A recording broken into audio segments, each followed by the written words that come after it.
Drake May, probably the best quarterback in the ACC last year. Well, and now all of a sudden, Manny Diaz has got a quarterback battle and some other things as he joins Taylor McGregor. Yeah, thanks so much. We have to start with the quarterback conversation. You've been evaluating your guys all spring. How will you evaluate them in the context of this game here today? Well, do they make the event more than what it is? You know, is this just another practice? Do they take their progression from what they've done all week and carry it out today? And how does that translate to how well they move the team down the field? Or do they try to do too much because they're trying to impress the cameras and whatever? Just if they, like we tell all of our guys, just trust your fastball, be you, and that'll be enough. This is the first chance for fans to see what Duke football will be like under you. What do you hope they take away from today? Excitement on both sides of the ball. You know, an offense that likes to attack, push the ball down the field. A defense is born to attack, you know, creating negative plays. Those two things sometimes will be on display clashing against each other today. I'm excited to see what happens. You're a defensive-minded guy. What can we expect out of the defense? Hopefully making things hard on the offense. You know, tight coverage, getting around the quarterback. You know, obviously we're going to be smart, probably vanilla today.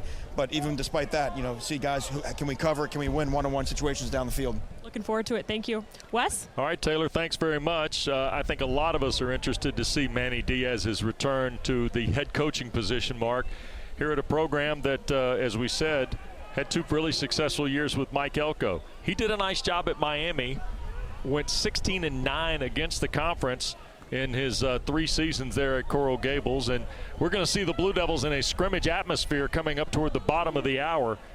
And when we come back, Duke is be successful in the game of football. You have to find success within the context of the weight room, which is why we bring in David Feely, Director of Football Sports Performance. You've been a vital part of getting these guys ready to play, and you have something special here at Duke called Ring the Bell. So explain to me what it is and how it started. So it started when we were at Temple, and to get some juice going. It's a boxing city. It's a tough city. You know, if you ever watch Rocky, like, you know, it's pretty cool. And what we wanted to do is create an event for every person that was going to go try and perform their personal best, right? It's not about you, it's about the success of your teammates. So if they ring that bell, everything stops in the entire room. Everybody crowds around to watch you perform your lift, and once you get it done, you celebrate it as a team. It's pretty cool. What was the initial response when you started implementing this within the weight room? Oh, it was an immediate, oh yeah, like they understood exactly what the concept was, and they hit the ground running with it.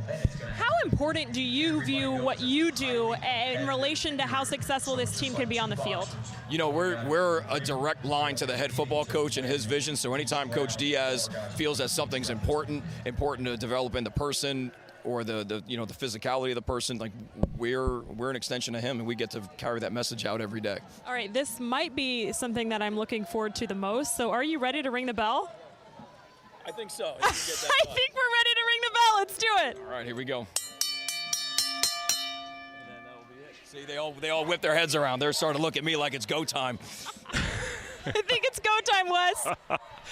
Mark, the minute we started talking about this yesterday, you had a look in your eyes like, oh, I'm in. Oh, I got jacked up. You know, it brings you right back, right? Because like you remember those moments like where the guy is doing that, right? He's gonna get in that squat rack and he's gonna put up the most weight. And you get jacked up for him. And you know, I think it's a personal way of showing, hey, look, I'm here for the team. And how cool is it with the bell? I didn't know the backstory with the Philly pride of the boxing country, but it's good. Now they're doing one-on-ones. This is the most competitive one-on-one drill you can get besides maybe O-line, D-line pass rush. And we're looking at an area here in particular where, you know, look, we saw Makai Wall, a redshirt sophomore, number 11 at wide receiver. And we're also going to be able to get a look at quarterbacks here. I know. Yep. Going from the slot here, and good physicality by the defensive back, and that's what one-on-one's all about. And you get a lot of the chatter, right? What you think about football and you think about the smack talk that happens, not a lot of it is coming from the linebackers and quarterbacks. It's all from the wide receivers and the defensive backs and the D-ends and the offensive tackles, because they go one-on-one every play. You saw Grayson Loftus make the throw there a moment ago. That one was broken up by a backer. Yeah. Nick Morris. Nice play on the ball. And so now Malik Murphy's going to step in the one-on-one. And you get a look at Vance Bulliard. He's a redshirt freshman at tight end and makes a terrific catch in the corner against Leon Griffin III.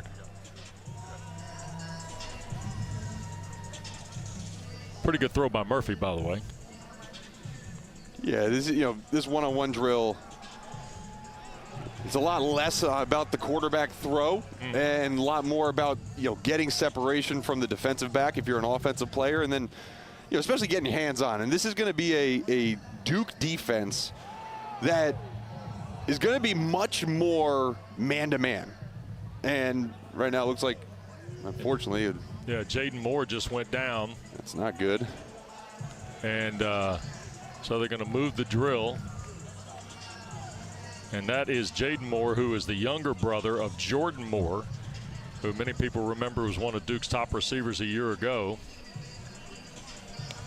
And so. But to get back to that point, the point of man coverage, and you're seeing a lot of it in these one-on-ones, but they brought in a new defensive coordinator, Jonathan Patke, and obviously Manny Diaz is a defensive head coach. And talking to them, they're going to get away from a lot of the spot drop zone defense, which Duke really was very good at playing last year, and get more into tight man match zone type coverages. And so this is a drill that they've been repping a lot during this spring, because they're going to find out which of their receivers can create separation and get open for these quarterbacks. Sean Moore is was the wide receiver there, or Sean Brown rather, and he was being defended. And there's a throw and catch, and that's James Hobson. Or no, I'm sorry. I want to go back here. We've got a handful of numbers here that we're working through. P. Jones. Yep. That is Jones. Peyton Jones. Yep. Running back. Peyton Jones, a running back. We've got 2 number 10s on offense. So one is Jones and one is Hobson. And there's a ball thrown for Spencer Jones. And he's been one of the guys that has shined a little bit through these spring practices here in Durham.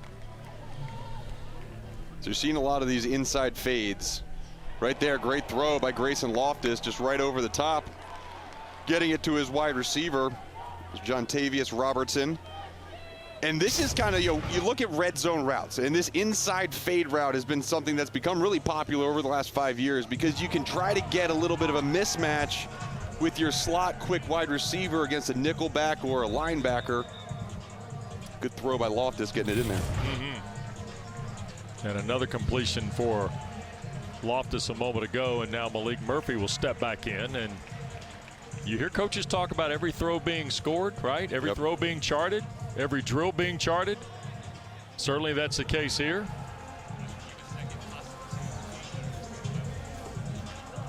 So off that, let's go downstairs. Taylor standing by with the Blue Devils' new offensive coordinator, Jonathan Brewer. Yeah, he's engaged right here, having a lot of fun. It seems like everybody wants to know about the quarterbacks right now. Can you talk about Malik Murphy and what you've seen out of him so far this spring? Obviously, Malik's got incredible arm talent. He's a true pro. He's came in here. He's bought into what we do and how we play the style of play. And so he's bought into what we do. It's been great.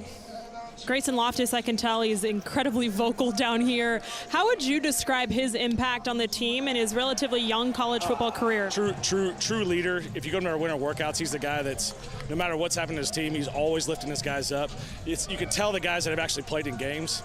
He can react to bad things, right? He doesn't let things get to him. Good ball, air, yes sir,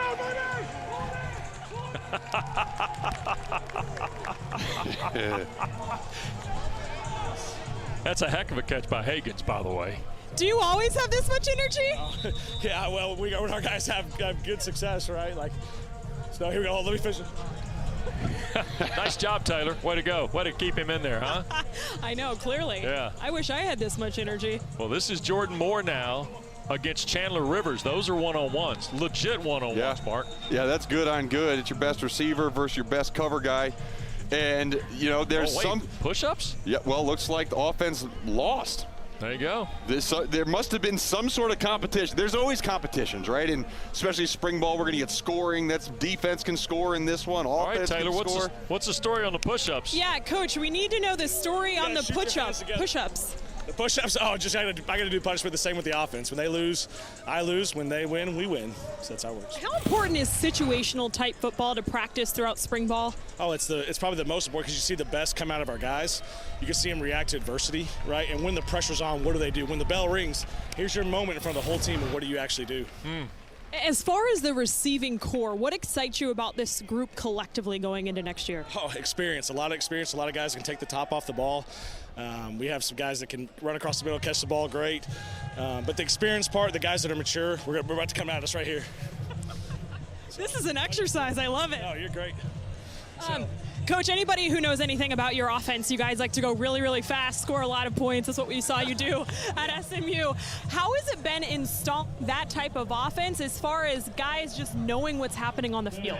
Well, I think it's a buy-in to like, hey, we're going to do the same things over and over again and try to master a technique. It's the buy-in that there's no magic play. There's just magic execution. And so doing stuff over and over again and not being, don't be afraid to go out and fail. Don't be afraid to go out here and push the limits to what you can do in your success. As far as the differences in quarterbacks and how that will impact your offense, how do you view that moving forward? Well, I think it's one of the best things we've done as an offense is whoever our quarterback is, that's it. Hey, way to push through it. Way to push through it. The best thing we've done is we adapt to who our quarterback is and what he does. I think if you look at it totally as each quarterback's got his own individual things that he excels at and each individual plays that he likes and the way he sees football. And our job is to call plays towards that. I love it. Thanks for the time, Coach. You guys. Appreciate it. Wes, I'm fired up. I don't know about you. And so's Herzlich up here. Jonathan Brewer, thanks very much. And grad students, and then it did with their defensive front. I mean, you think about the guys that they had last year, the Aeneas Peebles and Dwayne Carter and R.J. Oben, and I think a lot of that momentum, and especially for the Duke fans, the question mark is, okay, are we going to actually have that momentum? Because all those guys that we mentioned, like their entire starting offensive line from that Clemson game, the entire starting defensive line from that Clemson game, they're gone and they moved on. And so now the foundation of the work has been built, right? And you get to look at right here some of these guys who are coming back. You get Jaquez Moore and Jordan Moore, right? The Moore, not brothers, but the Moore twins out there, and they were a massive piece of production, but they weren't the whole thing. And so they're going to have to kind of rebuild their identity.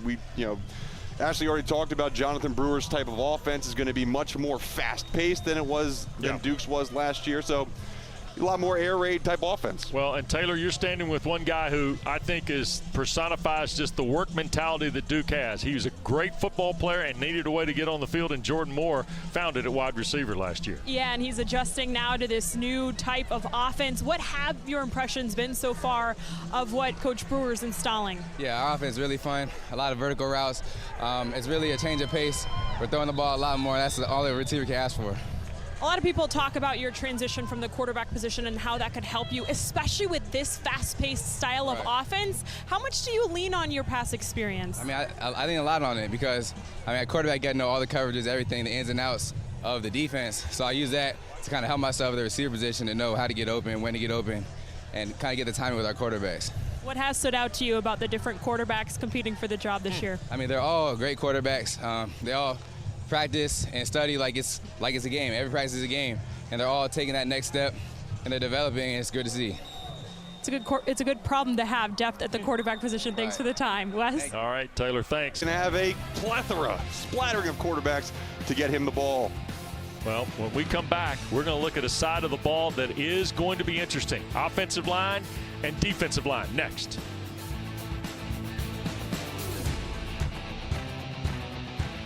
Well, we come back to Wallace Wade Stadium. We haven't gotten to the scrimmage yet, and we're seeing a lot of action, aren't we, Mark? Because sure now we're going to get into some O-line, D-line stuff here, and this is the part where Manny Diaz is playing really shorthanded with his offensive line right now, Hers. He is, and this is also the drill that develops the leaders that they need, right? You talk about all spring ball, the competition that occurs, and when you look at the offensive line, as we get a little bit of a pancake there, we look at the offensive line, we mentioned just from last year, you talk about the starters at the beginning of the season, Scott Elliott, the transfer from Harvard at center, Jacob Monk at right guard, Jake Hornibrook, Maurice McIntyre, Graham Barton, who's going to be a first-round draft pick. All these guys are gone, right? So you do have some players who have played significant time. Brian Parker II, he's playing tackle at 53 for them, but they don't have their solid core. And honestly, for spring, they don't even have any depth because of injury. They've got only 5. These are the 5. That's them. Yep. These are the 5 guys they've got. And you see Matt Craycraft is the center. Boggs and Doris are there as the left side. And then to the right side, you mentioned Hubbard and Parker. So that's the 5 that they have to work with here. Now, college football is a really interesting landscape now. Yeah. So there could be additions, there could be deletions. Everybody understands that.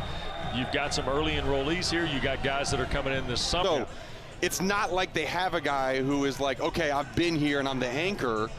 They're having to develop that. And I think that the conversation with Manny Diaz was quite interesting about how he's kind of letting these leaders develop on their own, not forcing guys into the vocal leadership because, you know, as he said, and as you know, and I've seen, right, you can see through that in the locker room. You know a guy, and if he all of a sudden tries to start being a vocal leader and he's not that guy, then it feels fake. So Manny Diaz is trying to facilitate and foster some of the growth of this leadership in really a natural way. Yeah, and you're seeing the Duke pressure. That's Ryan Smith, a grad student from Ackworth, Georgia, who had 24 tackles last year, did have a couple sacks and an interception in 13 games played. But he's one of the guys, along with VJ Anthony, who are contributing here. Now that's Kenzie Paul there, who's involved in a pressure. He's a guy listed as a safety. But you're seeing this is also a little bit of an indicator of what Jonathan Patke's going to do defensively, because we've already seen 2 safeties step up on the edge, in addition to the guys who you would see normally in the front 7, if you will. Yeah, and I think, you know, one of the things that this defense is going to be known for, right, if you know anything about Jonathan Patke and the way he has played defense coming from Texas State, they are going to attack. It is a attack defense.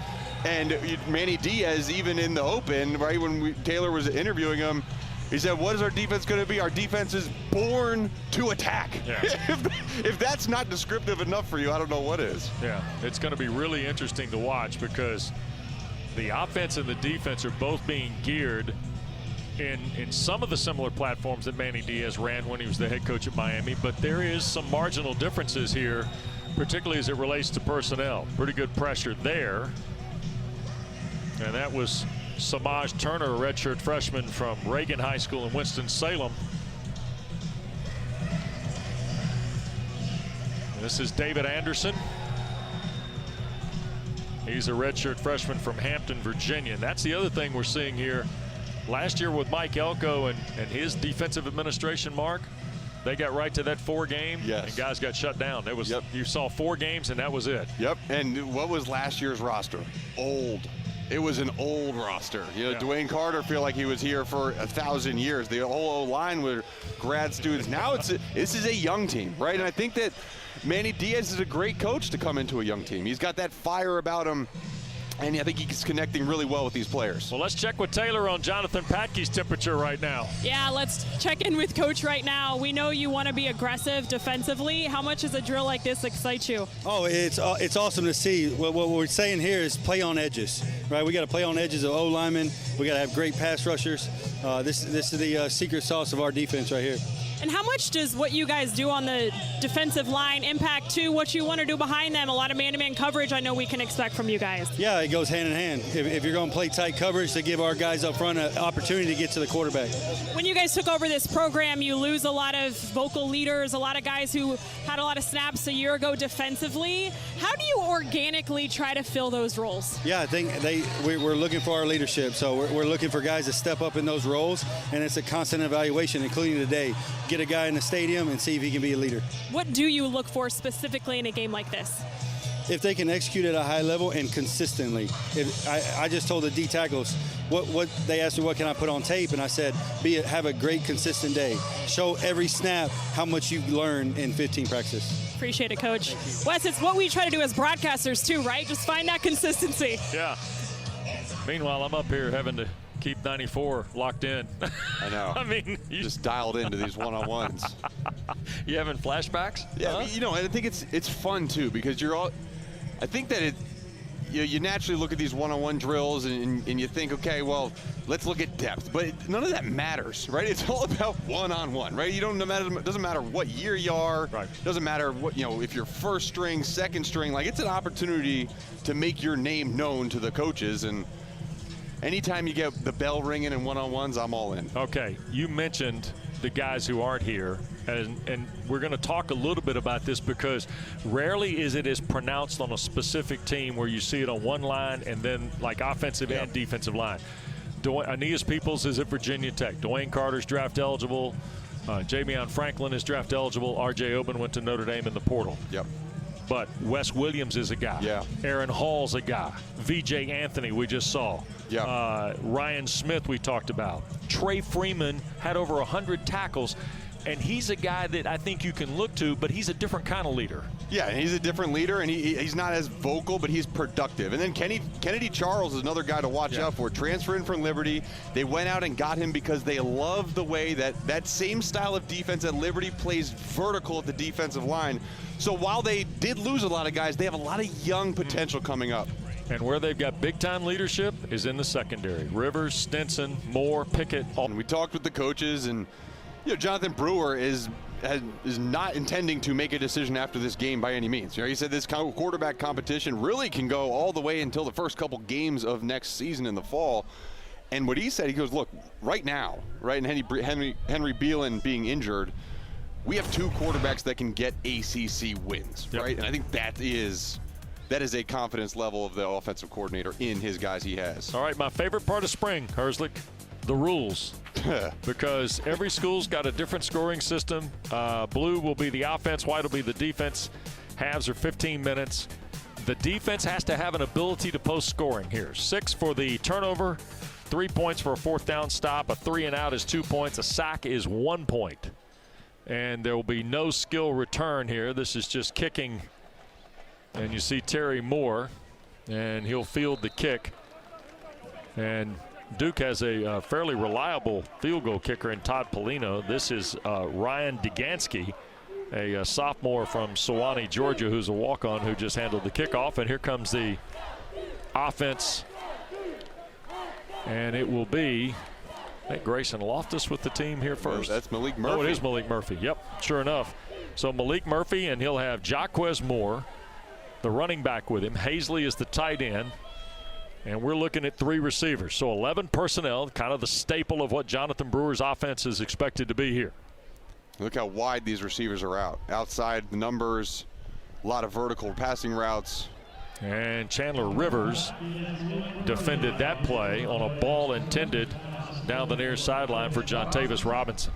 Yeah, you see Malik Murphy, he has that kind of what used to be prototypical size at quarterback, 6'5", 235 pounds. You see he was top 3 ESPN 300 pocket passer coming out of high school. That time looking for Hagans. And we've seen this type of offense really be implemented for different types of quarterbacks, right? When Jonathan Brewer was at Miami and was coaching the quarterbacks there too, and it was, Tyler Van Dyke is more of that big pocket passer, and then De'Aaron King is more of a, pull it down and run guy, and Rhett Lashley, who Jonathan Brewer studied under, loves throwing the ball in that fast-paced offense. So you can do it with both, but there are very defined wrinkles that you'll get depending upon the quarterback that's in the game. There's Jeremiah Hazley with the catch. He's a tight end that they've got some expectation for. Kendall Johnson was in the neighborhood covering from the linebacking spot there. Hazley, with Jake Taylor and Cade Anders unable to go today, Hazley had 5 catches, 52 yards, a touchdown last year against NC State. So Murphy hit a couple of passes. And now Duke will go through a punting scenario here. This is Cade Reynoldson from Australia. And out of bounds inside the 40, and now we'll get a look at another offensive-defensive set. It's always a guess as to how they're going to do this, whether they send the ones back out, right, just going the other direction, or kind of how that works. But, again, if there's the first series, a 3 and out, good stop by the defense, rallying to the football, a little bit of an underthrown pass. And then you saw Malik Murphy just after that 3rd down play thinking, didn't get it far enough downfield. And now, so now you're switching to 7-on-7 where the linemen were in last series. Now we're going 7-on-7. Yep. And here's the throw. And the catch is made. Nick Lampert, who only played in one ball game a year ago, makes the grab. And so Murphy picks up a completion in his first throw on the second possession.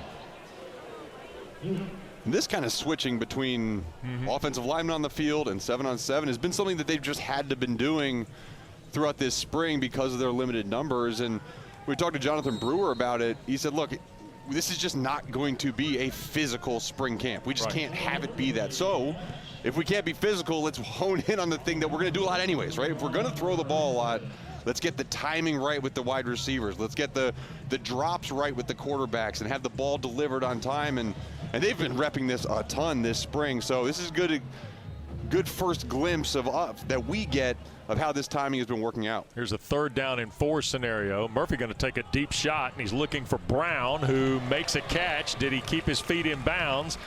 And they are going to rule it a catch at the 18-yard line. Terrific throw, better catch from Sean Brown. Hey, good ball by Malik Murphy, and it's kind of that inside fade that we saw them working down in the red zone, but this time out in the field, see if that foot gets in. Does that left foot taps in, but good sideline throw, deep downfield in the corner route. Malik Murphy shows off that strong arm. Karan Boyd is in the backfield. Here's Murphy going to take a shot for the end zone and overthrows Lampert. That's Murphy's first miss in the possession. He's 3 for 4. And again, with the way the 7-on-7 sets up, we're going to kind of keep some rough sketches on this scrimmage from that light, because it'll be interesting to see kind of what the numbers are. It's a different scenario, obviously. There's no pass rush in some of these schemes and that kind of deal. You're keeping the tally over there? Unofficial. Okay, good. Yeah. It's the official unofficial tally. Yeah, it checks it all the way down, and this is Boyd, who we mentioned a moment ago. Former wide receiver, moved to a running back spot, had 6 carries for 16 yards a season ago for the Blue Devils. Yeah, we talk about Jaquez Moore returning at that running back group. Obviously, Jordan Waters has left the team and transferred out, but they're trying to find, okay, how can we build a stable of backs that can do various different things? And they're going to get a lot of 5-out, meaning they're going to get the running back out in pass routes a lot with this type of offense. So Karan Boyd is one of those guys who's intriguing to this offensive staff because he has that receiver background and can line up in the slot or in the backfield. So second drive ends with an incomplete ball thrown to the back line of the end zone. The defense has got a couple of points on the board now. We'll continue in a moment. Scores at Virginia, 2 more touchdowns at Pitt in the regular season finale, and then, of course, was a bowl game winner as well. So plenty of experience a year ago, and a first down throw here on the perimeter. And, boy, the Blue Devils get it going there, and that is Jordan Moore. No surprise they get it in the hands of number 8. So in his first possession, first attempt is complete, and it's another first down. The offensive line stays on the field here. So they do mark it up for a first down. That's Peyton Jones, the sophomore from Norfolk, who ran for 71 yards in 3 games a season ago. You notice the tempo here, Wes. Yeah. Right, they're going a little faster. That's this SMU type offense where Jonathan Brewer came from is known for their speed. They're implementing it a little bit right here. Yep. So a 2-by-2 look, and Taylor, is this this is what he's talking about when he talks about getting to what they did in Dallas a year ago. Yeah, and I think also when you talk about SMU, you have to be able to talk about varying tempos as well, and I think that's what you saw a little bit on the first drive. So they'll be able to do a little bit of everything. Yes, you can see them go at an electric pace, which we have seen in the early parts of this drive, but they can slow things down a little bit, and I think the more that everybody in this offense gets comfortable, you'll just see them pick up that pace. Yeah, it was interesting, I thought, yesterday, guys, to listen to Jonathan Brewer talk about the varying quarterbacks that have been in this offensive system. Yeah. Tyler Van Dyke's name got mentioned. Yep. So did Jennings, who was Kevin Jennings. Tanner Mordecai. Yep. Preston Stone. All these guys, and all of them are different, right? I think he kind of correlated maybe Grayson Loftus to more of a Tanner Mordecai, and if you're not a big SMU fan, right, all that means is that, you know, like, I don't know if I'm expecting everybody like, oh, well, you better, they're coming in the league. Yeah. You better become a yeah, you better study up on their former quarterback. But Tanner Mordecai, right, like, it's basically, it's this kind of gunslinger Brett Favre, like, hey, I got this like short memory and I'm gonna try to fit the ball into these tight windows and take some chances, and you saw that really play out well for Grayson Loftus when he got his chance last year, and especially with a true freshman quarterback, you're getting thrown in against Wake Forest, right, an in-state rival, as your first game, and then the next week you go to UNC at night, and you guys were calling that game, and I think it's, you know, it was telling. I was watching that game back, just kind of looking at what Grayson Loftus did, and even you and Tim Hasselbeck talking about, hey, it's just a true freshman, and then we got into the fourth quarter, and it was just Grayson Loftus has to do this, and Drake May has to do that, and it didn't matter what age he was. And, you know, I think that shows some of that maturity, gunslinger nature that he brings in. Well, here's a 5-wide look as Loftus starts his second possession, and he dials one in the center of the field that time, and that's Boyd, the running back.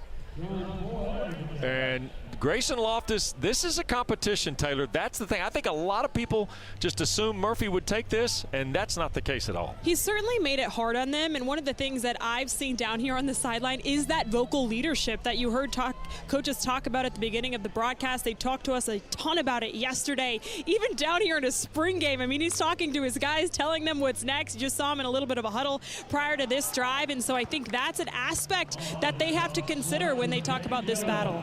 Yeah. Well, he's thrown 2 times here. The next one, this is Hobson, another catch. He's really looked confident, you know, just sitting there and throwing. I'd say, you know, we've got such limited amount of viewing of these two, but so far in this practice, really Grayson Loftus has looked like he's more comfortable. He just seems like he's a little bit smoother in his drops and is delivering the ball at, you know, kind of a more confident pace. Mekhi Wall you saw in motion. The ball was delivered. There's Boyd again, the running back. And we saw 2 snaps ago they went 5 wide. They went 3 to the field and 2 to the boundary. And they're using their running backs all over the place. And, you know, again, they're playing a little bit against what they're seeing on defense. When you're getting man matchups with linebackers on running backs, you want to try to use that to your advantage. Here's a quick throw and the near side catch, and that's Wall, who's listed at 5'9", a former state champ in the 110 hurdles. This was more of a zone pressure look where you get the defensive end, Kevin O'Connor, dropping out in the flat, and they will mix in some of these zone pressures and man pressures. It's not like they're going to go straight man all the time, obviously, but this is a good drill for some of these DNs too, to practice their drops without offensive line in there. You see Bates has come in as one of the running backs, and he'll take the catch. Took a pretty quick shot. That's Carter Wyatt, a redshirt sophomore who did not play at all, but has had a really nice spring at the middle linebacking position. And that's an area they're looking. Trey Freeman obviously factors in as the will linebacker, but they're going to need a Mike guy, and they're focused around, you know, some candidates here. No, they definitely are. And when you look at what they have right now at that kind of true Mike position, it's Nick Morris Jr., number 36. He is probably the coach that he had the most solid spring out of all these guys, and he's smart player, 6'3", 230 pounds, a bigger backer, but he was productive. He had 12 tackles against Pitt last year. You got him, and then you got Luke Marigo, number 34, who we've seen in there as well. Another big guy who can run. Played more line of scrimmage in high school, and then Carter Wyatt, who you just saw on the coverage. And so they really feel like they have about 3 guys in most of the linebackers spots to build some depth. Although, you know, Jonathan Packey did say, like, I think we're about 1 player away at each spot. Trey Freeman almost came up with it. Who they said, by the way, they said he wasn't going to be playing. We kind of got that Trey Freeman was not going to be involved in contact. Oh, yes, good point. That's always 7-on-7, no contact. I guess you're right. Yeah. Well, there he is. He doesn't need contact. And no surprise, he's around the football, Mark. Yep, good play. Got to pick it off, though, as a fellow linebacker. I'm getting on him in the linebacker room. Well, Herzig's going to go downstairs. He'll have a word with Trey Freeman. We'll take a break. Oh, yeah, it's been fun. Coach Brewer's done a great job of installing it piece by piece. He likes to say it's a process. We're going to get the foundation down right first. So it's been a lot of fun. What is the biggest challenge for a quarterback in this system? I think it's making sure we're operating fast. I think the tempo is something that's new to all of us. We weren't fast last year. This year, the tempo has been probably the hardest part to get used to. So I think just installing the foundation and getting used to it's been helping, yeah. You guys have a lot of depth at the receiver position. It's been very obvious, even in the early parts of this spring game. How have you built relationships with all of those guys? I think it's a day-by-day process. From the moment I got here last January to this point now, it's just been getting to know the guys on and off the field, in the weight room, out to dinner, whatever it may be.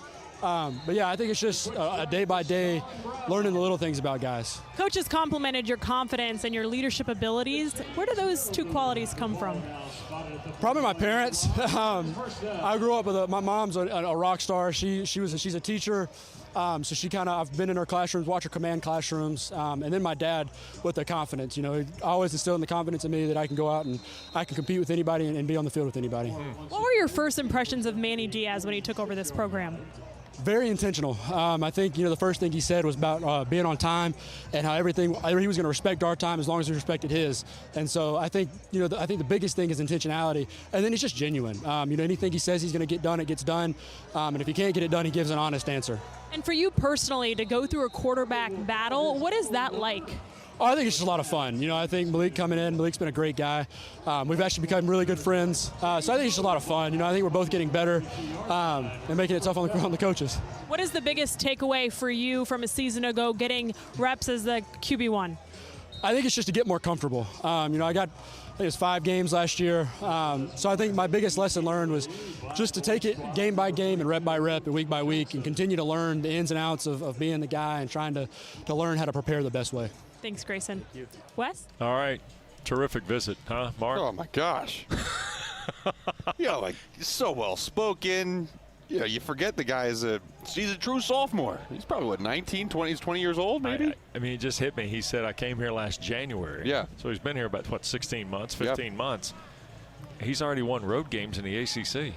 No, and I think, that puts it into perspective a little bit, but there's also, right, he talked about his background and his mom being a teacher, right, and commanding we said a high school teacher? Yeah. Commanding a high school classroom, you learn how to do that from mom, and you can do that in the field, yeah. Right?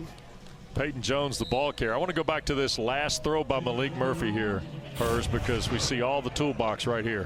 Hit that drop, makes a decision and go, right, and that's it. If he can hit his rhythm, if he can plant that back foot and launch it, like you saw that ball. I mean, that was a very well thrown ball. Now, I haven't seen that every time he's thrown it, right? So if they can get him there, they have time, right? You get all spring, summer, and all that stuff. But if he can get that, right, then, you could be ready for, 3,000 yards passing with this type of offense. Well, and with the velocity to which it leaves his hand. Yeah.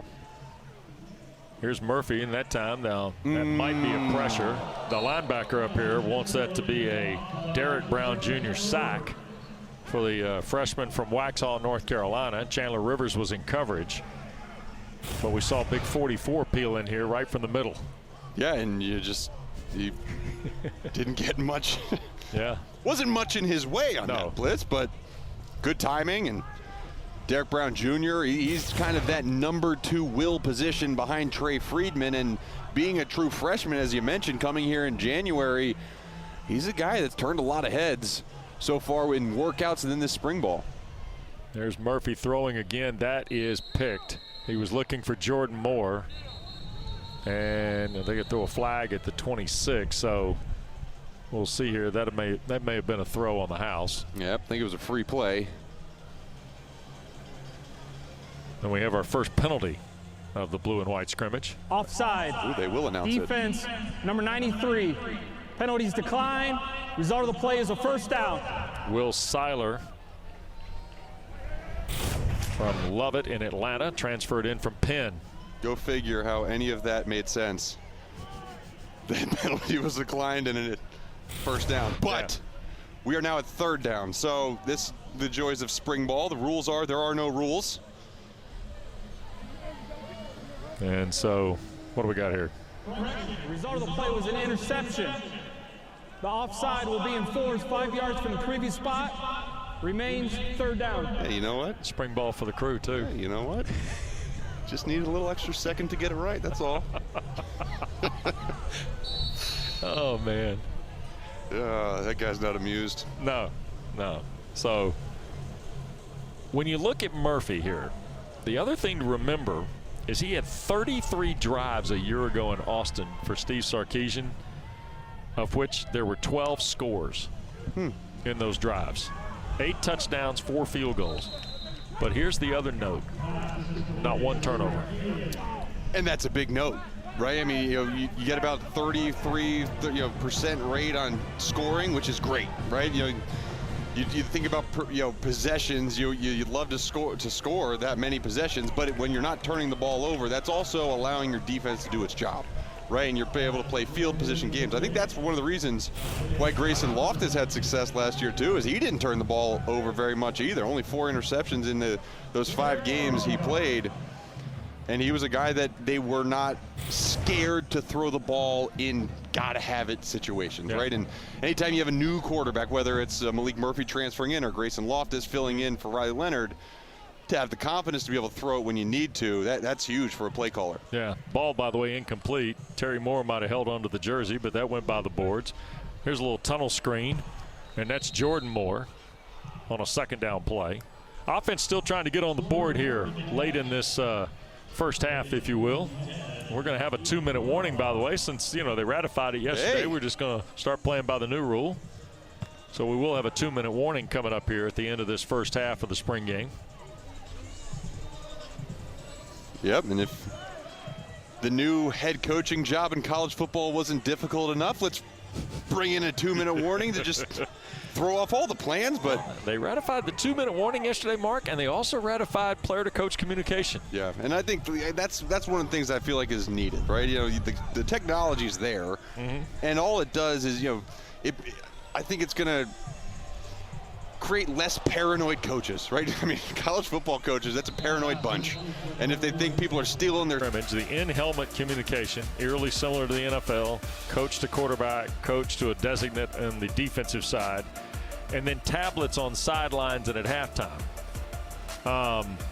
Give me your thoughts. What's your first reaction? You wore the earpiece in the NFL. I think first reaction is just blending the game together with the NFL more, right? So the NFL viewer, it's going to be no different than what they usually see, right? But when you talk about the in-helmet communication, so they're in the NFL the way they do it, and I'm sure they'll do it same thing in college, where there's a green dot helmet, and one of those can be on the field at a time. So on defense, usually it's a middle linebacker or a safety will have that green dot, and you can basically you're on the receiving end of the communication from the coach. So you basically have a speaker with no microphone. Right. You're hearing the coach until about the 14-second mark in the play clock, and then it cuts off. So up until then, the coach can say whatever they want to that one person, and that person relays to the team. I think what's interesting, and it's developed in the NFL as well, where you're up at the line of scrimmage, and so often we see high school and college these days where they're up at the line of scrimmage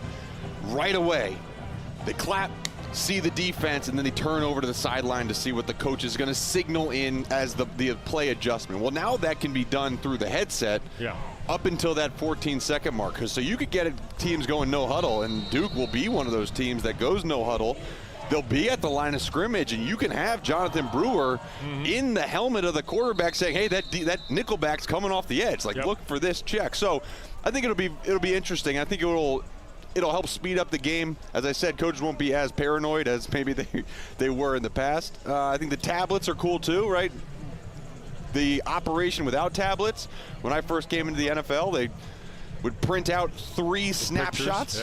Pictures, and you'd get 2 angles of the 3 clips, right? Now they're on the Surface pads that you saw Tom Brady smash on the bench all the time, right? But they'll have those Surface or tablets, whatever, so they can see those pictures right there. So no video or anything on that, but they'll have pictures of what the previous play was from the series.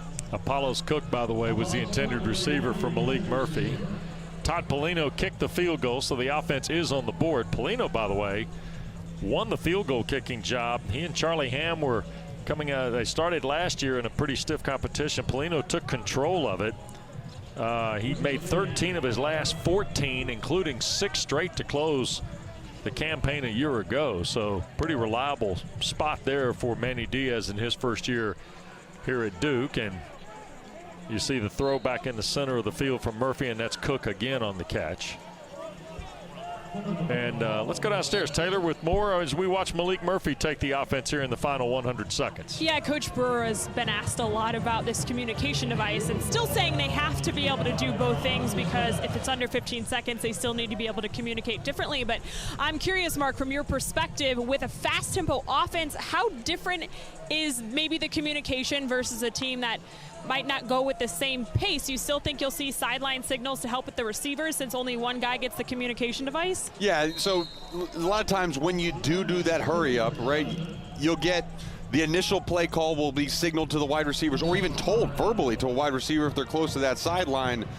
I think it's the adjustments, right? So they'll get the initial play call. I think it'll be really good for, I mean, this is filled with transfer quarterbacks who are first time in systems. That's what all of college football is. So, you know, instead of having a wristband or 2 wristbands, one on each arm, to be like, oh, this is the play, they can call it through their heads and they can give extra details. I think that's the biggest thing, is that you're not just getting a hand signal to say the play.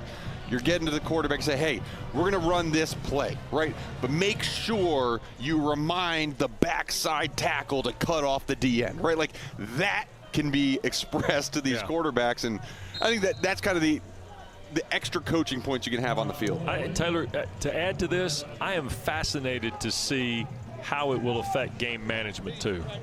Yeah, because I think teams who are unintentional and they're not known for going fast, I think teams now can add that gear in certain situations. And I think it'll be interesting, the adjustment process, because there still will be a little bit of teams trying to figure it out, and maybe they learn some ways that they can do things, can't do things early on in the season. So I think that's certainly a story that we can follow. And then to the tablets and the being able to access some video, which you will in college football be able to see a little bit of video, which is different from the NFL, how maybe that can change some of the things that they can teach and install, and maybe the intricacies of an offense. How that will all come into play. I think the piece we just saw here was fairly pedestrian. We got to 158 and took a timeout, Mark. But you mentioned you either need to have a guy, right? Like, better have a guy. You got to have a guy. You got to have a guy for that. To say have a clock guy, and you better have a timeout guy. Yeah, exactly. And so, you know, I think that there's all things that'll be managed, and yeah, it'll be beneficial. And I love how it.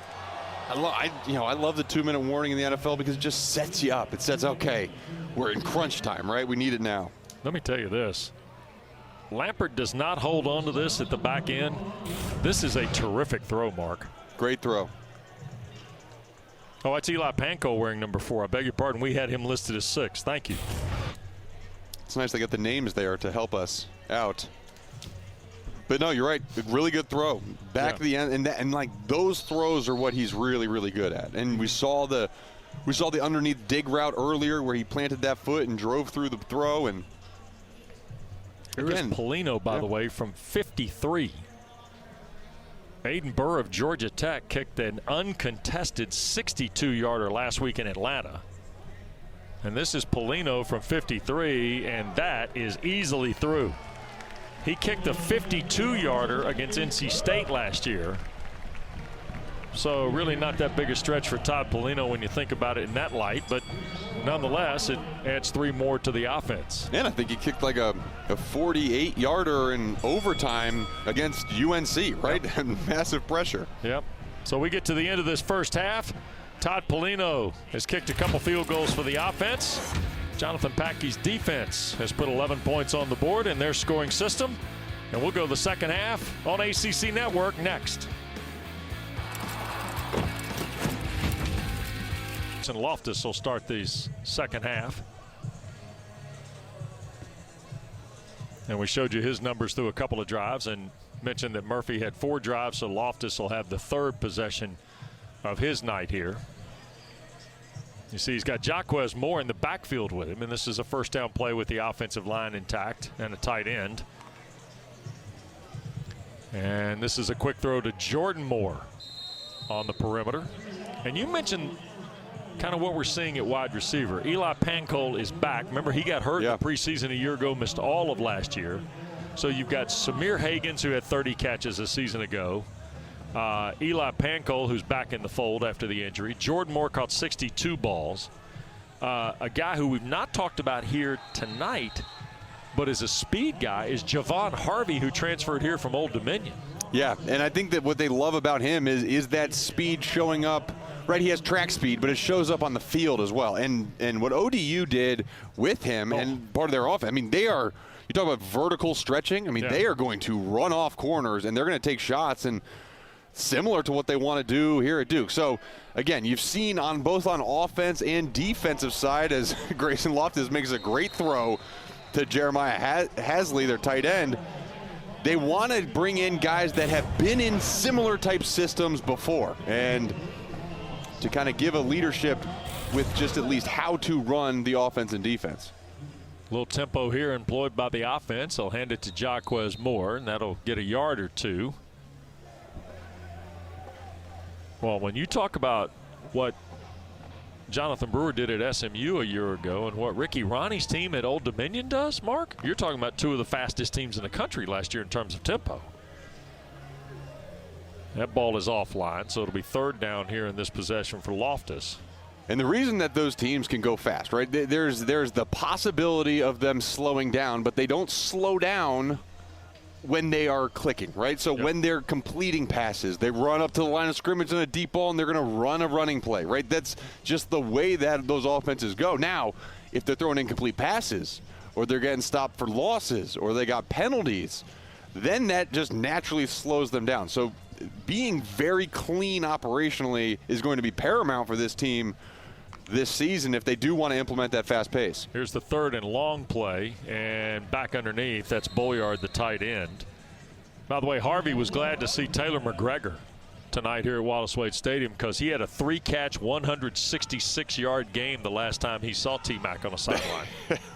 That must have been what it was. Old Dominion and Virginia Tech, I think. No, Old Dominion Wake Forest last year. Yeah. Yeah. 3 catches, 166.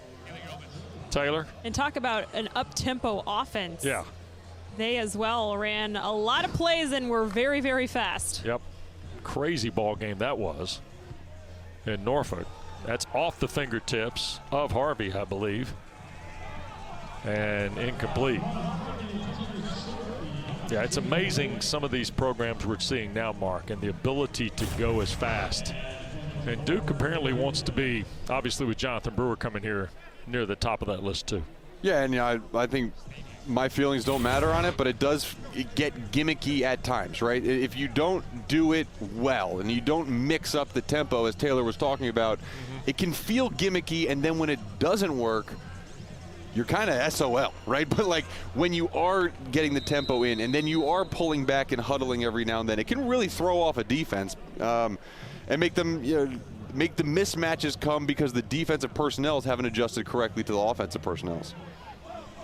So we'll look at Loftus here now, going to work at the 49. By the way, the defense added a couple points there after that stop to push the lead to 14 points. And that was Spencer Jones on the back end of that catch. Redshirt freshman at 6'4", who played in a couple ball games a year ago. Wide receiver is one of the deeper spots on this football team for the Blue Devils. Long throw to the backside, and that's Makai Wall,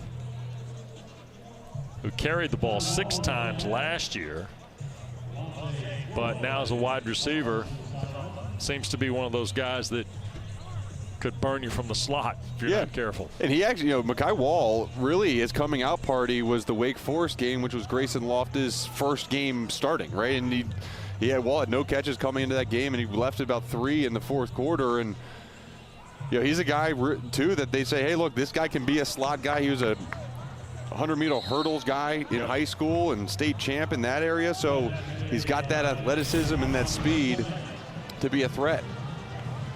Another look at from ground level. We're going to whip that ball out. Yeah, both these guys will put it on you. They will. Loftus was a terrific prep baseball player in Gaffney, South Carolina, in addition to his football prowess. Loop to the end zone. And Hobson could not hang on. Or no, Bates, rather. 19, not 10. Travis Bates. Yep, the running back. Yep. Cousin of Julius Peppers. Yeah. Getting a gold jacket this August. Yep. You saw the wheel route out of the backfield. Again, bunch of times we've seen running backs have vertical routes out of the backfield, trying to get mismatches on the linebackers. Here's Loftus again, and that time beyond the reach of Wall. And I think one of the things that's noticeable, right? We have so much talk about the quarterbacks, but you look at the scoring, right? The scoring is pretty normal for the offenses, and they are not scoring. Right. Point. So, you know, whether there's miscues like that last third down in the corner of the end zone, or the defense has stepped up and made plays, we haven't seen a lot of production or scoring from either offense, whether it's the one or the twos. And so, you know, hats off to the defense. And a lot of times defenses, especially with new coordinators, are a little bit more advanced at this point in spring anyways. 28-yard try for Polino, middle of the field, and it's good. So Todd Polino's kicked 3 field goals. That's what the Duke offense has. We're in the second half of the blue-white game at Wall. Jonathan Brewer even alluded to it, like this might not be done before the first game, right? It might go past that Elon game. It might go past the Northwestern game, and to try to let these players decide themselves who is going to be the quarterback. And I think that's what every coach would love to have happen. Every team would love to have that happen, is that one player can solidify himself through his play on the field that I am the guy, right? And that really lets the team buy in. And, you know, whether coach has to declare, hey, this is our starter, or that guy builds it, eventually, once you hit that UNC game and then the league games, you got to have your guy in place. I want to follow up on that in a moment, because I think you bring up a really good point. Let's go downstairs to Taylor's. Malik Murphy starts the possession here. Yeah, so Malik Murphy is number 6, but on the back of his helmet, you'll see there's a 0 and a 6, and that 0 is in honor of his teammate, running back Marquise Collins, who suffered a right knee injury this spring and most likely out for fall as well. And so he wanted to honor his teammate, and he did so with that number on his helmet, guys. Wow. That's pretty solid. They must have been fast friends, right? You know. Well, Marquise is from Bryan, Texas. Went to College Station High School. Yep. I'm going to hazard a guess he might have grown up an Aggie fan. Murphy comes in from Austin, Texas. We're crossing bridges already. Huh? Hey, you know what? 2 people who lived in Texas at one point together maybe were friends. Go, right? There's a possibility. Yeah. But either way, right? You got a guy coming in, whether he knew him or not. I think it's a significant thing to do, to honor a teammate in that way. He throws a rope to Harvey, and there's a sidearm shot back in the middle of the field to Sean Brown. I mean, these are 2 terrific throws by Malik Murphy. And you're starting to see, I think what you're starting to see is him feeling a little more comfortable, right? I think that, you know, this is a spring game, but, you know, it's kind of set up like a practice, but there's cameras on. The lights are on. You're in the stadium. And I think there's a little bit of pressure for anyone in that situation, especially when you're trying to prove that you deserve a job. And I think you start to settle in a little bit to the fact that, look, we're just at practice. Let me go out and play. Yeah. By the way, the deep shot for Pancol was into double coverage in the end zone. as I'm singing his praises. Yeah. Second in the full 10, Chandler Rivers, who was terrific, was in coverage for the Blue Devils. The Duke defense, Jonathan Patke's unit's got an 11-point lead. And there's a quick shot of Marquise Collins, redshirt freshman who played a game a year ago from Bryan, Texas, who Murphy is honoring with the 0 on his helmet. And Jaquez Moore has nothing there. Terrific play. Defensive front. That's Michael Reese, a grad student from Nashville, who a season ago had 10 tackles and 2 behind the line. He's had a good day. Called his name a couple times. Saw him win some of those one-on-ones. I just think there are enough guys here defensively, and I know some of the brands are gone, right? The Carters and the Peoples and the R.J. Opens. But, Mark, you and I saw enough of Duke to know they played with depth defensively last year. Yeah, for sure. And also, too, those brands weren't brands until they built their brands. I mean, before last year, you didn't really know who R.J. Oben was or Aeneas Peoples was. You knew more about Dwayne Carter because he's been here for a while and he's been a 3-time captain and all that stuff. But, you don't come to Duke with a profile. Usually, right? You don't come to Boston College or Wake Forest with the profile. You build it while you're there, and it's a perfect opportunity for a lot of these guys, like a Wesley Williams, like a Michael Reese, like a V.J. Anthony, like a Ryan Smith, to build their brand and play phenomenal defense. That's a good strike right there. Yeah, Robertson on the back end catch there. And I think that led us to the conversation, Taylor and Mark, in our meetings yesterday with Manny Diaz about the developmental side of not what he's going to do, but what has been done here the last couple of years that made this an attractive job for him. Well, and not only what has been done, but also he talked very candidly. What a catch. That was nice. Heck of a grab here. This is Jordan Moore, and that's Chandler Rivers on the bottom of the stack fighting him for the football. It is. You don't think that's competition right there? Better ring that bell. Wow. What a throw and what a catch by Moore, huh? And there you go. That's the first touchdown we've seen of the day. Stetson comes over to see if he still can't get it out of there. We saw this matchup right in the one-on-ones where they rang the bell earlier in practice. And, how beneficial is it to both guys? Chandler Rivers and Jordan Moore, both phenomenal players in the ACC. They get to go against each other all the time in practice. And you see the competitive nature. Great job of high-pointing the football. They love that back shoulder throw. Wow. Heck of a fight for the football. Touchdown, and now Paulino's point. It's a 4-point lead for the defense. About 8 minutes to go in the second half of this blue-white scrimmage. Manny Diaz visits with Taylor McGregor when we continue from Wallace Wade Stadium on losing the signal with Coach. We're going to see if we can square the house up here. All right.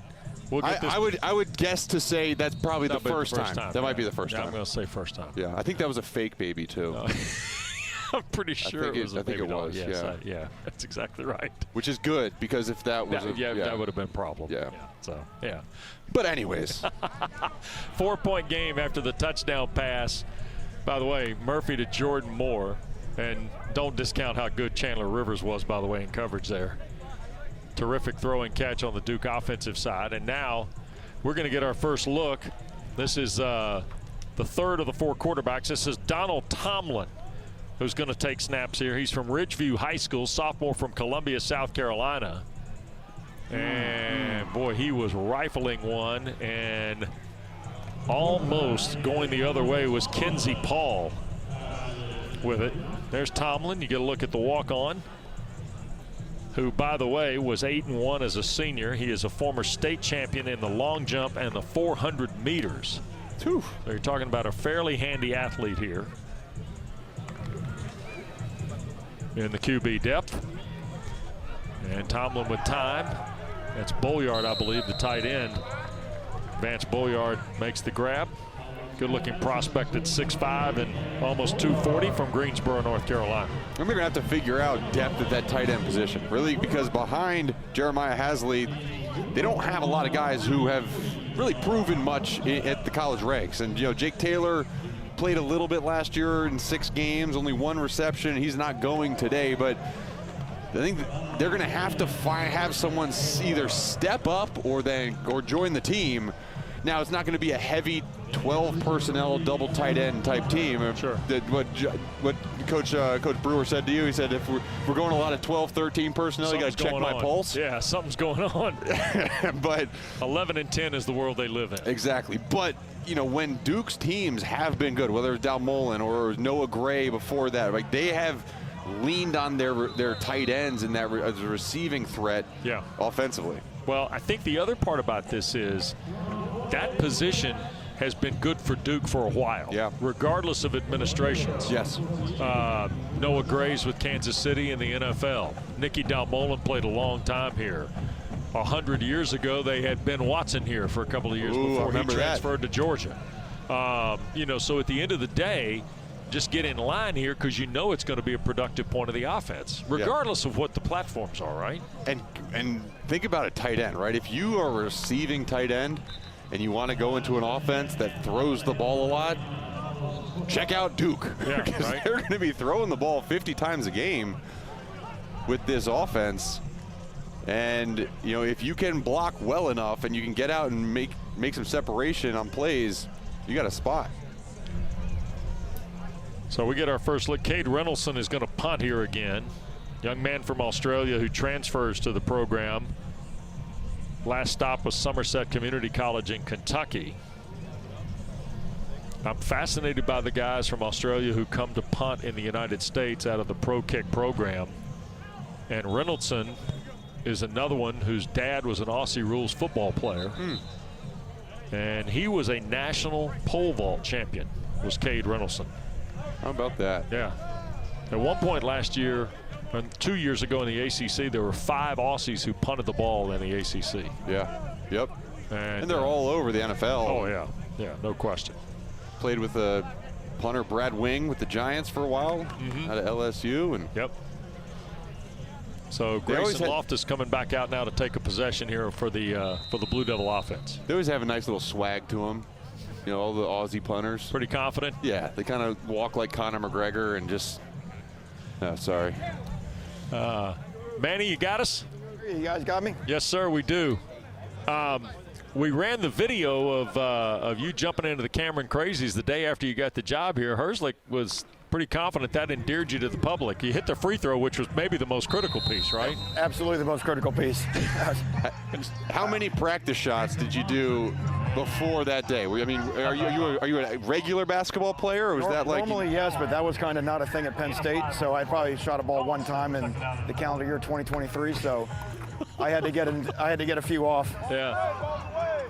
Pickup ball here is a little different at Duke. I'm sure you can get some good runs in, Coach. No doubt. Hey, if you had to chronicle a little bit of what you've seen here, good and bad, but you got to be pretty pleased here. I've seen a lot of stuff that we talked about yesterday on display here. I agree. I mean, for a spring game, you want to see both sides with signs of life. You know, great play by your best player like Jordan Moore making that great catch on great coverage by Chandler Rivers. Yeah. Defense has done a really nice job, gotten some really good stops down in the red zone.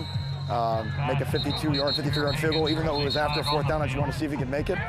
So, yeah, there's a lot to be, as always, right? There's a lot to be happy about, and there's plenty to fix as well.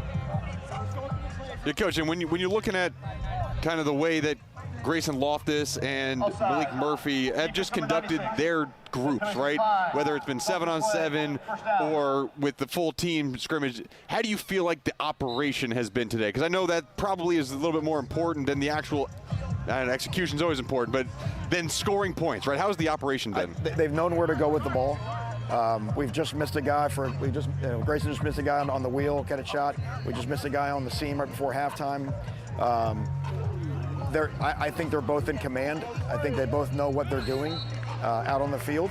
And these days like this, with you guys being here, it's so important for them to perform in this type of atmosphere. I think they're both doing well. Yeah. Coach, one of the things you said about your defense is the number one thing is going to be aggression. What is the culture you have to set early to get to guys to perform at the level of aggressive that you want? Well, it starts with your defensive line play, which of course we're limited because they only get half the action here. But those are the guys that got to establish a new line of scrimmage. And then with linebackers plugging gaps, you put people in passive situations and you have a chance to turn people loose and get after the quarterback. It's a little bit tough, you know, obviously right now, again, with our line situation to run the ball the way we want to run it, you know, which means to stop the run the way we need to stop the run. But again, what we got this spring is we got the identity established. Our players understand the nuts and bolts of each side of the ball, and we'll get a chance to polish it up in August. You know, Manny, we talked about this yesterday, and Mark and Taylor and I were visiting before we started our show today. The way the landscape of college football is built right now, you can still add to the inventory here, right? I mean, there's still some room to find another guy or two potentially to help you before you come back to camp, I guess, in August, right? It won't be a guy or two. It'll be more than that. Yeah, there's no question. We want to build a team to compete this year. And we've got a really good plan on who we got to go, you know, what positions have the need. And we're excited about what we can add to this team. We're getting a look at Grayson Loftus with your offense here. He mentioned this. He and Murphy have developed a friendship. That's got to be really encouraging to you and Coach Brewer just from a competition standpoint, I think. It is. They help each other out. They've been really good in the meeting room. They all want the same things, right? They want to see the team win. Malik is a great team guy. It benefits our entire team when you're selfless at the quarterback position. Yeah, one of the areas that was a big question mark coming into this year is that tight end position. We've seen a couple catches now from Vance Boyard and from Jeremiah Hasley. How has the tight ends developed this spring for you? Well, it's going to be a major part in our offense, pushing the ball down the field to those guys. You got to be able to block as well, but they're matchup problems. Jeremiah's had a really, really good spring. I think he's established himself as a guy that can control C-gap and can make plays down the field. Well, we're getting to look at a little bit of the run game as well, and you got clear depth there. And I know you're excited about where the run game is going to go. We get all caught up in the formations and tempo, Manny. That's an integral piece too, I'm guessing. The formation and the tempo, yeah, that's a way where we can try to tie around some defensive linemen. We can see we get a new batch of guys in right there. That's why it's so crucial that you got to have 8 to 10 defensive linemen that can go into a game and operate without a drop-off. Coach, appreciate the hospitality. You guys have been great to work with, and appreciate you letting us visit with you here. Yeah, thanks for spending your Saturday evening with us. Absolutely. We're going to see if Grayson Loftus can punch one in here for you. There's a throw, and that got picked. Coming back up the near side. Oh, you better score. And Vontae Floyd, one of the young guys that Coach mentioned to us yesterday. So did Jonathan Packey. Young man from Norfolk, 3 times an all-state player. Stepped right in front of that ball from Grayson Loftus. See him at the bottom of the screen, just sits. Really good job of seeing the inside receiver that cut his drop down where the safety could play over the top. And he just, again, for a true freshman to understand the route concepts and make a break on the football. Now the only thing is you can't get tackled from behind, young man. Go score. Great job. Spencer Jones was the intended receiver, and Tay Floyd steps in front. Creates the turnover for the Duke defense with about 3.5 minutes to go now in this second half of the blue-white game. Don't forget, we've got ACC baseball coming up for you next. Louisville and Miami, game 2 of that weekend series. Danny Wexelman, Devin Travis standing by to bring you that one coming up right here about 8 o'clock or so on ACC Network. It's already been a busy day with Wake Forest, Florida State, and now Duke conducting spring sessions.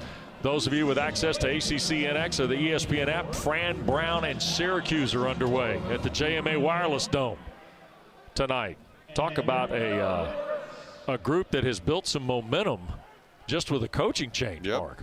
Yeah, again, you get some new head coaches in the ACC around the league. Boston College, obviously, with Bill O'Brien. Fran Brown is a big one, right? Syracuse, it's been a long time with Dino Babers, and it's a big shift. It's an entire culture change, and a lot of excitement around him. Let's go downstairs to Taylor with Malik Murphy. Yeah, thanks so much. Malik, when you came to Duke, what excited you about playing under Coach Brewer's offense? I just knew a lot about the history of the offense, the high flying, a lot of throwing the ball around, vertical passing game, moving fast, a lot of passing yards. And I feel like kind of coming from the offense that I came from, it'll be good for me to kind of step away from that pro-style offense and, kind of expand in my strengths of the game, and that's putting the ball downfield. How do you feel like you've adjusted to the new system? It's been a lot of ups and downs, honestly, because I had to – a lot of it I'll see you in a second. Absolutely beautiful. It's a smart man right there. That's a smart guy, right? Smart guy. Hey, he had one ear on the coach. Yeah. Always have one ear on the coach. You can't let TV distract you from your job. Taylor, is that the first time you've had a guy run off on you in the middle of the interview? I want to say no, but I'm trying to think of another time. I'll say this, I thought he gave you a really good answer. Yeah. Ups and downs. I mean, it's a complex system, right?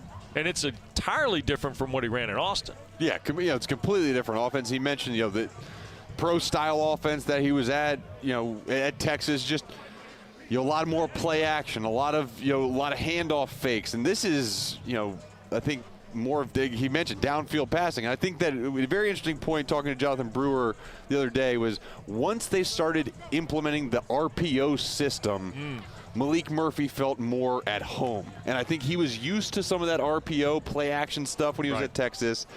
And that's when he started to feel a little bit more comfortable. So I think it'll be interesting, right? Because he mentioned there have been ups and downs, right? Learning the new offense is crazy. It's different. It's a whole lot. But if he can find his niche of what really is his comfort zone, the coordinators can play off of that and make him feel comfortable in games. So we're getting a look at Murphy, who bailed on Taylor to go back and take a rep, which, you know, in the big picture is probably the right move. I think so. Yeah. You know, like, number 6, where are you? Yeah. That's the worst feeling in football. We were talking about depth at wide receiver. Yeah. So however this goes, right? And the point I wanted to make when you were talking about this competition earlier, it's my buddy Mark Packer's theory. If I'm Manny Diaz, I know what Pac's saying tonight if he's watching this spring game.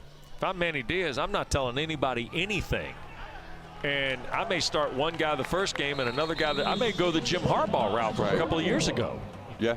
Right? Where you go 2 quarterbacks, I think, I think the interesting thing is that they are not enough different, I think, to warrant a 2 quarterback system. Okay. I think that they are similar enough where they both are pocket passers. They're not all running all over the place, so they don't complement each other, kind of maybe be more of the same. Yeah. And I think that hasn't been one guy who has been a clear, hey, this guy is really, really that much better. So competition continues. Look at this throw here. This is Jeremiah Hazley. I think this is like almost a submarine pitch. Yeah, a sidearm sling. Holy smokes. Here's Murphy. He had pressure in his face. He makes a throw there on the second down play to the far side. Look at this. All from ground level. Yum. Little arm angle. And he had a little pepper on this. He's a big guy. He's got strong ability to throw. I think that's one of the things you talk about big quarterbacks and why that's important. It's because they can make big throw out of compromised positions. He picked up a drop ball and then threw a strike to Moore, but incomplete and out of bounds against Terry Moore. Yeah, and it wasn't a 10-yard downfield strike. I mean, he picked that ball up and whipped it with his wrist 50 yards downfield to the opposite sideline, right? Yeah. That's what that strength can do, getting the ball out, you know. I don't know that Taylor saw the sidearm throw from Murphy. That might qualify him as a Cubs farmhand to turn the double play. For sidearmers, you know. Different arm slots out of the bullpen, bring them on. Yeah, right. What a play there by Terry Moore, though. That ball off. Good concentration. No kidding. So here is Murphy. This is a 4th down play with 70 seconds to go. The defense has a 10-point lead.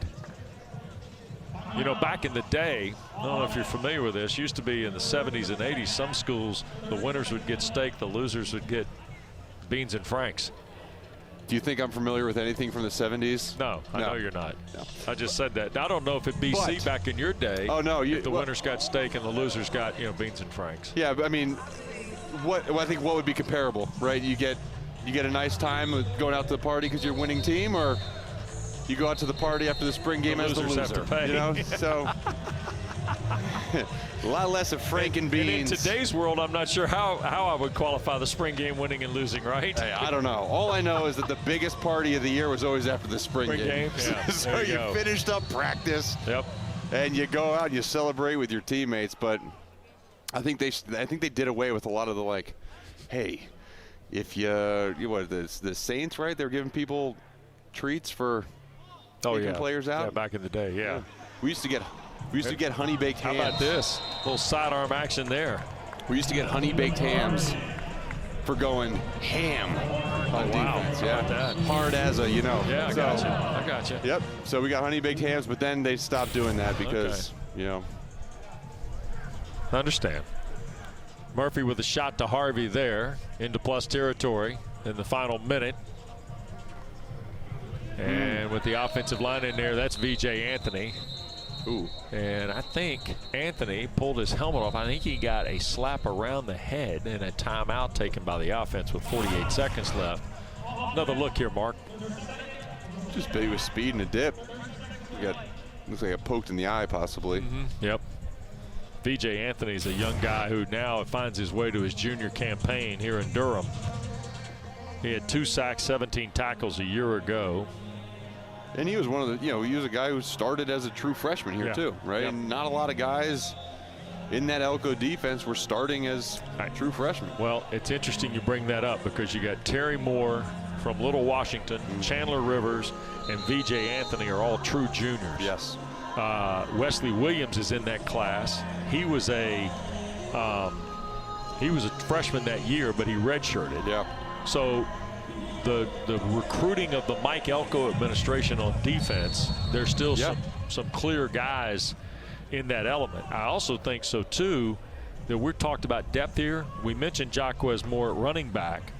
The competition at quarterback's been clearly outlined. The depth at wide receiver, there's some real power there, but how much depth is there? Yeah, I think that's the question. There's a lot of guys, there's a lot of bodies, but how many of them are going to be productive, right? Yep. And how many of them are going to be capable of competing at the ACC level? And those are things that will be determined, and we'll find out. And sometimes it comes down to, hey man, a guy got injured, you got to step up, and a guy makes a big name for himself. So those are things that we will find out as we get closer to fall starting. But they do have the bodies there, and they have shown some flashes today as well. Yep.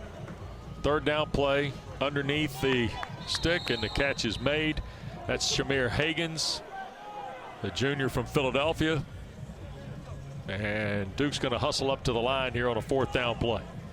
4th and about 7.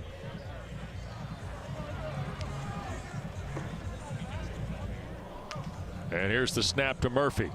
Quick throw on the inside. Pancol the catch. And I think they're going to give him a healthy spot to the 37. Good delivery. Defensive end, yep. So here goes Murphy, and 11 seconds left to go. Going to wheel and shoot one to the far side. Boy, what a nice catch. Harvey stepping out of bounds at the 31. And 5 seconds left. Great throw. Yep. Deep out route, whips it across the field.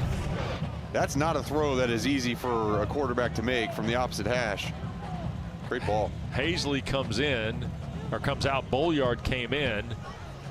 And it looked for a moment like Polino was going to come kick a field goal, and now he is. Remember, he hit from 53, uncontested from 53, and this is going to be, I think, right about, that's going to be 48. Just shy of 50. And what will be the final play of this spring game?